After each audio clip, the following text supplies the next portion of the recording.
Hi ನಮಸ್ಕಾರ. ಎಲ್ಲರೂ ಹೇಗಿದ್ದೀರಾ? Welcome to my YouTube channel. ನಾನಿವತ್ತು ನಮ್ಮ ಮನೇಲಿ ಮೀನು ಸಾಂಬಾರು ಮಾಡ್ತಾಯಿದ್ದೀನಿ. ನಮ್ಮ ಮನೇಲಿ ನಾನು ಯಾವ ರೀತಿ ಮೀನು ಸಾಂಬಾರು ಮಾಡ್ತೀನಿ ಅಂತ ನಿಮಗೆಲ್ಲ ತೋರಿಸ್ಕೊಡ್ತೀನಿ ಬನ್ನಿ. ಫಸ್ಟು ಮೀನನ್ನು ನೀಟಾಗಿ ವಾಶ್ ಮಾಡ್ಕೋಬೇಕು. ಆಮೇಲೆ ಅರಿಶಿಣ ಸ್ವಲ್ಪ ಉಪ್ಪು ಹಾಕಿ ಮಿಕ್ಸ್ ಮಾಡಿ ಸೈಡಲ್ಲಿ ಇಟ್ಬಿಡೋಣ.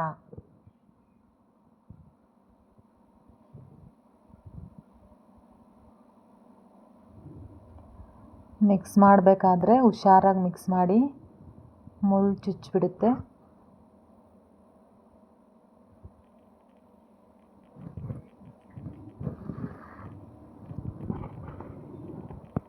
ಮೀನು ಸಾಂಬಾರಿಗೆ ಬೇಕಾಗಿರೋ ಖಾರಕ್ಕೆ ಏನೇನು ಬೇಕೋ ನೋಡೋಣ.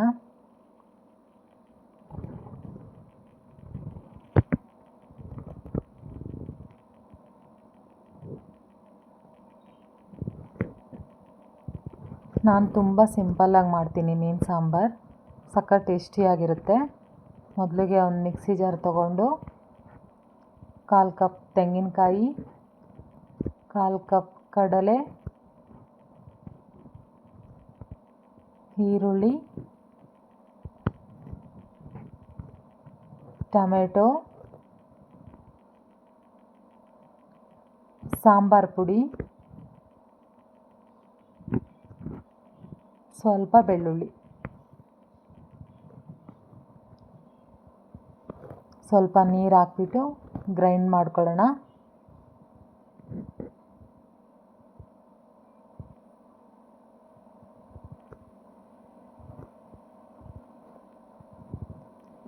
ಆಮೇಲೆ ಒಂದು ಪಾತ್ರೆಗೆ ಕುಕ್ಕಿಂಗ್ ಆಯಿಲ್,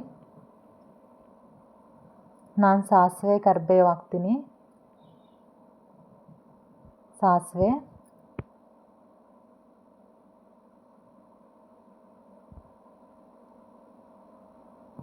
ಕರಿಬೇವು,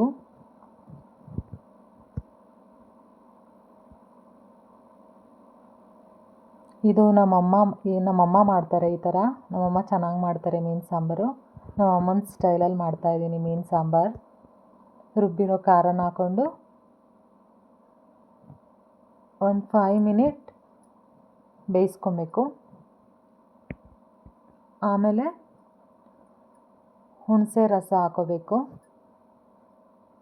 ಮೀನು ಸಾಂಬಾರಿಗೆ ಹುಳಿ ಜಾಸ್ತಿ ಇರಬೇಕು. ಹುಳಿ ಜಾಸ್ತಿ ಇದ್ದಷ್ಟು ಮೀನು ಸಾಂಬಾರು ಟೇಸ್ಟಿಯಾಗಿರುತ್ತೆ.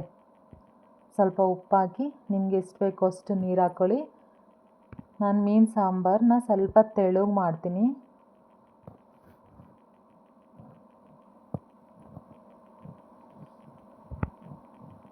ಸಾಂಬಾರು ಸ್ವಲ್ಪ ಕುದಿ ಬಂದಮೇಲೆ ಫಿಶ್ನ ಹಾಕಬೇಕು.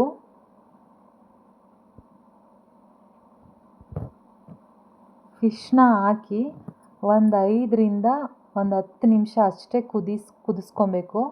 ಜಾಸ್ತಿ ಕುದಿಸ್ಕೋಬಾರ್ದು, ಮೀನೆಲ್ಲ ಜಾಸ್ತಿ ಬೆಂದ್ಬಿಡುತ್ತೆ.